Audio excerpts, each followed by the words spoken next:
Hola, bienvenidos a Academia Internet. Hoy vamos a estudiar el capítulo de lógica proposicional. Y si yo te preguntara qué es la lógica, ¿tú qué me responderías? Yo sé lo que me responderías. Esa pregunta no tiene lógica. ¿Por qué? Porque obviamente no puedes responderme en el mismo momento en que yo estoy formulando la pregunta, por una cuestión elemental de tiempo y espacio. Sin embargo, yo sé que tienes algunas ideas en la cabeza. Pero yo me quedo con esta respuesta. ¿Qué quiere decir que ese punto no tiene lógica? Es como que alguien diga, no tiene sentido, ¿verdad?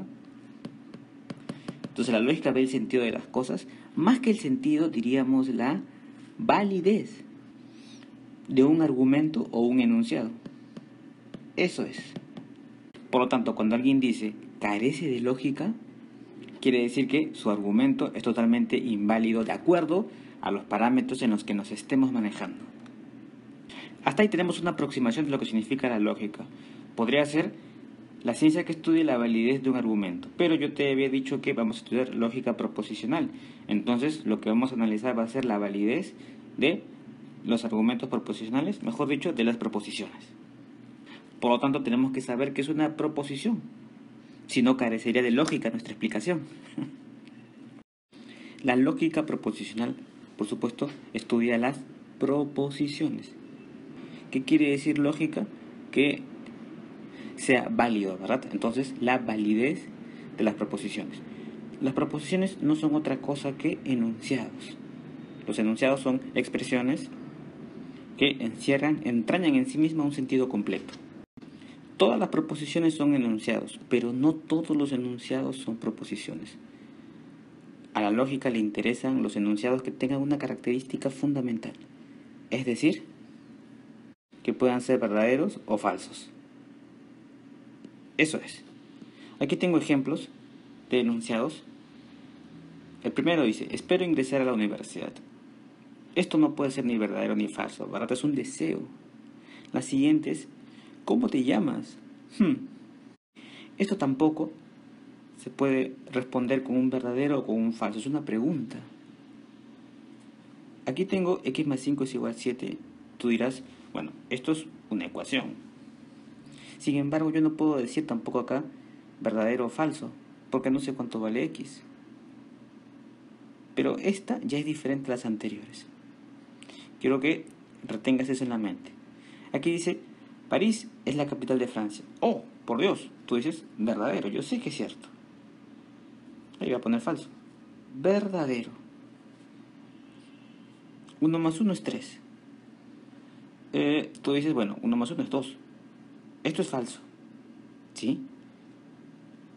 Pero si puedes responder con un verdadero o con un falso, entonces ya estás en una proposición. Mientras que nosotros no puedes responder con un verdadero o con un falso. A eso le vamos a llamar enunciado cerrado.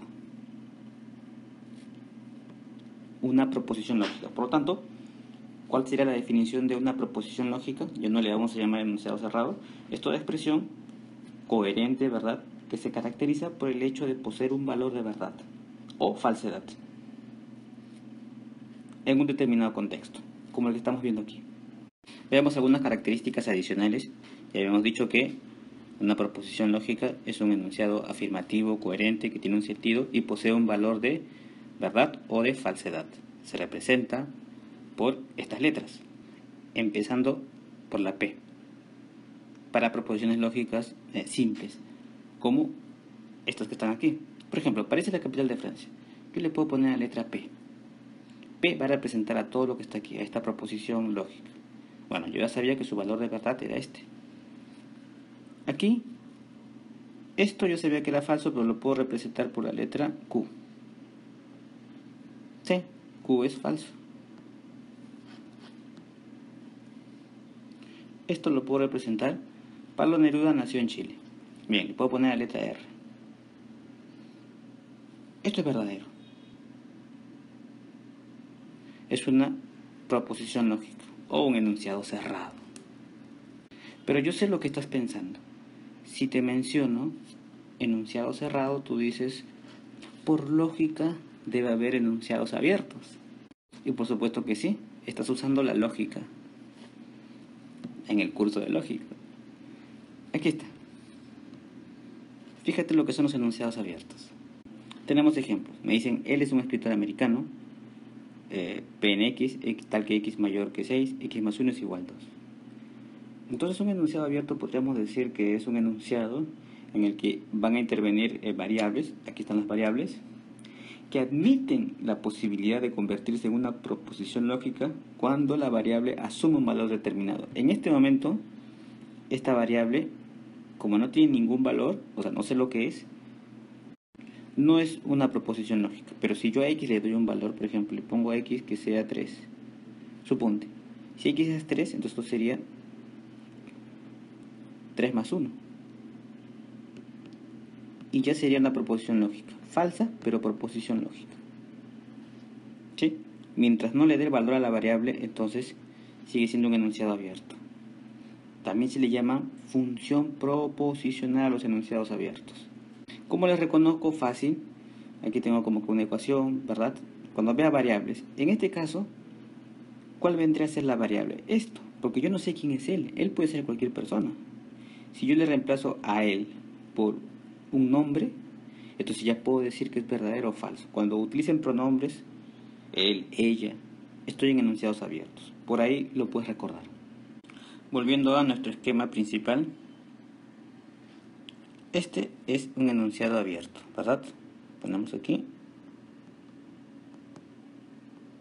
enunciado abierto. Tenemos una variable. Y estos que están aquí, esto es una oración, ¿verdad? Desiderativa, expresa un deseo, esta es interrogativa. No le interesa a la lógica su estudio. Aquí tenemos algunos ejemplos adicionales. Me dicen, él es mi mejor amigo. Esto es una variable, ¿no? ¿Quién es él? Si tú escribes aquí un nombre, cualquier nombre que se te ocurra, José, Pedro, Juan, entonces ya puedes decir que es verdadero o falso. Mientras no te definan quién es, entonces no puedes responder esta pregunta. Esto es abierto. Vamos a poner aquí enunciado abierto.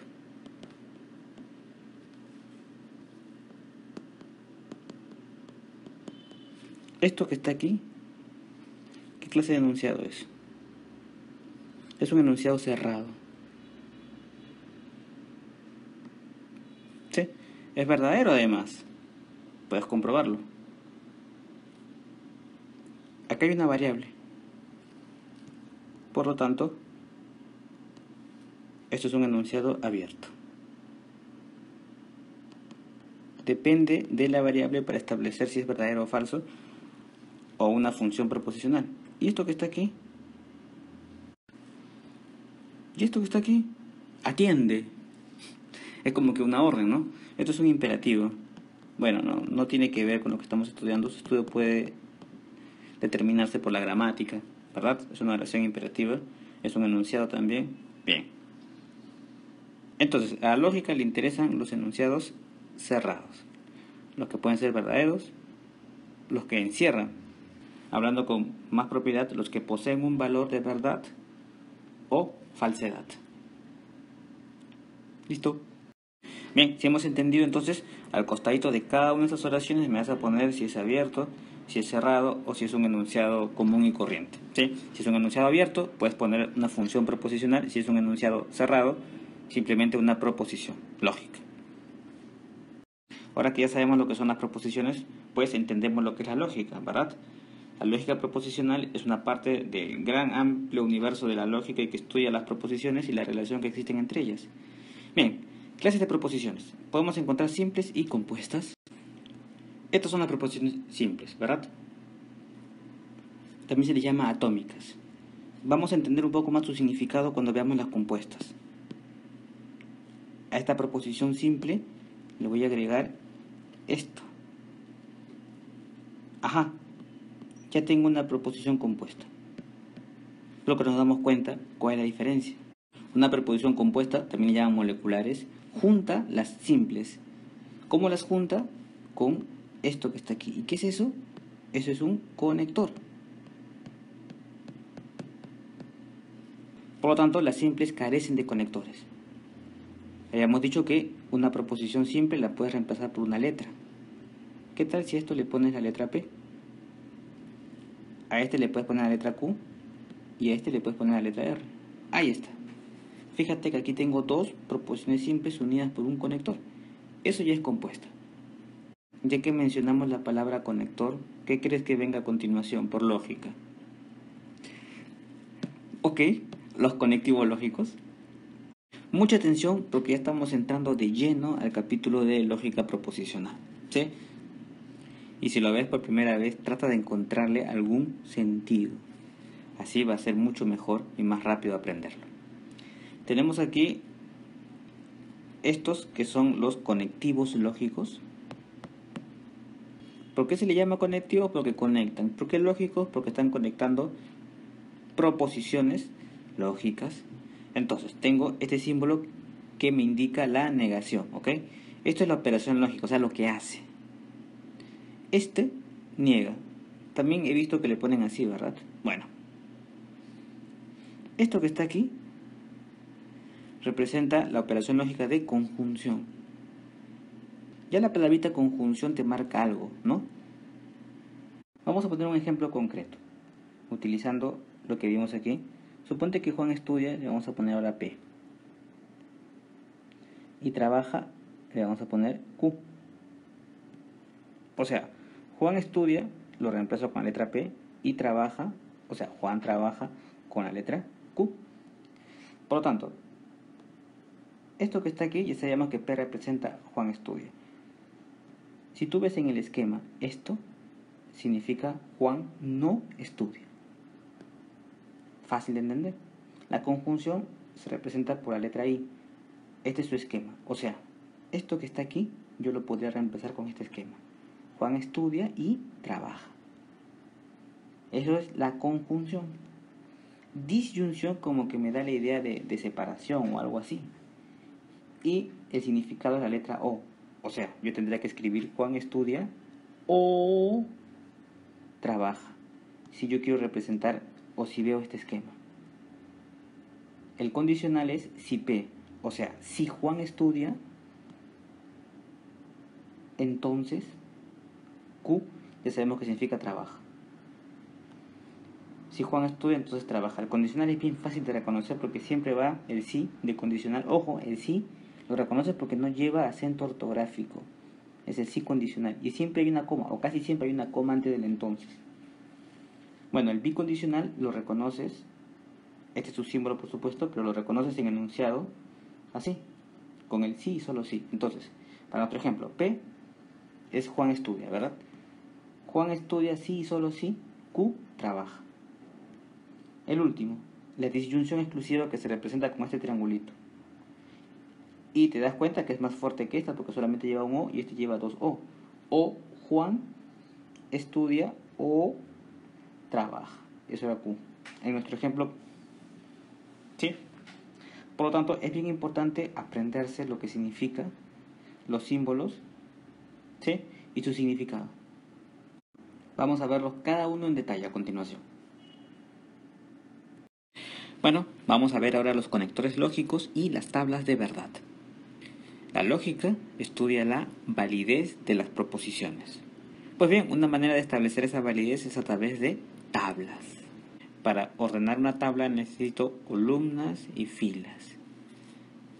En la columna va a ir la proposición, pero las filas las calculo con la siguiente fórmula. 2 a la n. Vamos a poner aquí. Aquí lo tenemos. Número de filas, 2 a la n, donde n es el número de proposiciones simples. Para este caso, tengo solamente una, p. Por lo tanto, 2 a la 1 es 2. 2 filas. De esas 2 filas, obtengo estos dos valores de verdad. 1, siempre empiezo primero con verdadero, después con falso. Ponemos aquí verdadero y luego falso. La negación es sencillo. Si aquí es verdadero, lo vuelve falso. Y si aquí es falso, lo vuelve verdadero. ¿Sí? Bien, este es el conectivo lógico de negación. Este es su símbolo. Ya sabíamos su operación, lo que hace. Lo puedo reconocer en el lenguaje común porque lleva también estas frases. Aparte de no, no es verdad que, es falso que, no ocurre que, no es el caso que. Aquí tenemos un ejemplo. Me dicen, no es cierto que Rodrigo sea maestro. Y si yo quiero formalizar, lo podría hacer de esta manera. Todo esto se reemplaza por este símbolo, el de la negación. Y esto le puedo poner P.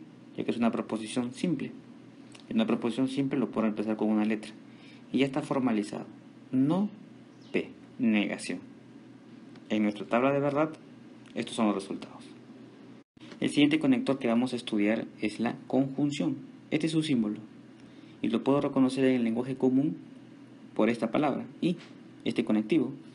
Pero también utiliza estos otros. Pero, sin embargo, además, no obstante, aunque, a la vez, también.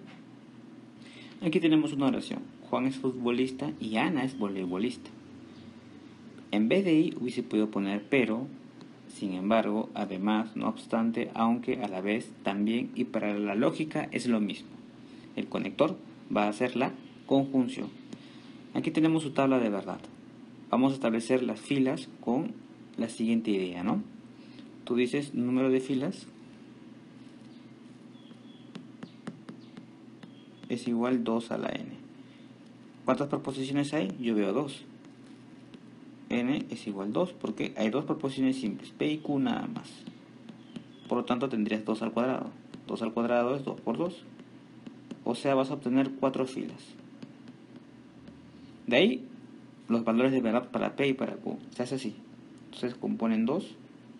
Le saco la mitad de 4, ¿verdad? Entonces voy a tener aquí 2 verdaderos y 2 falsos. Esto para P. Y luego un verdadero, un falso, un verdadero, un falso. Todo esto para Q. ¿Sí? Ahí está. Siempre se empieza con verdadero y después con falso, ¿no? Dos verdaderos. Aquí, dos falsos. Aquí. Q, verdadero, falso, verdadero, falso. Siempre el último es verdadero, falso, verdadero, falso. Bueno, borramos aquí y vamos a establecer su resultado. Y bueno, vamos a obtener los resultados utilizando pura lógica, ya que estamos en el curso de lógica. Imagínate que esta oración sea cierta, ¿ok? Vamos a partir de aquello, que Juan es futbolista y Ana es voleibolista. Ahora, para que esta oración sea cierta, o sea, sea verdadera, ¿qué tendría que pasar? Que ambas proposiciones sean verdaderas, ¿verdad? Claro, porque si Juan es futbolista y Ana es voleibolista, estoy cumpliendo lo que te dije al principio, que esto es cierto, la suposición inicial. Por lo tanto, cuando la primera es verdadera, la primera proposición y la segunda proposición son verdaderas, la conclusión es que es verdadero. Pero ahora imagínate que la primera sea verdadera y la siguiente sea falsa. O sea, que Juan sea futbolista, pero que Ana no sea voleibolista. Entonces no se va a cumplir lo que te dije al principio, que Juan es futbolista y Ana es voleibolista. Este conectivo y me indica que ambos tienen que ser verdaderos para que sea verdadero todo falso. Por supuesto que si la primera es falsa y la siguiente es verdadera, todo tiene que ser falso, porque ya no se está cumpliendo que Juan es futbolista y Ana es voleibolista, porque me están negando este. Y si me niegan los dos, de hecho pues que todo va a ser falso. Esa es la idea. De manera simple se dice que la conjunción basta que haya un falso para que todo sea falso. Ahora, ¿cómo formalizaríamos esto? En lugar de i, vamos a poner así. Esto, P, y la otra, le puedes poner Q. Y ahí está formalizado. La lógica utiliza estos símbolos en vez de estos otros. Por supuesto que es mucho más práctico trabajar así.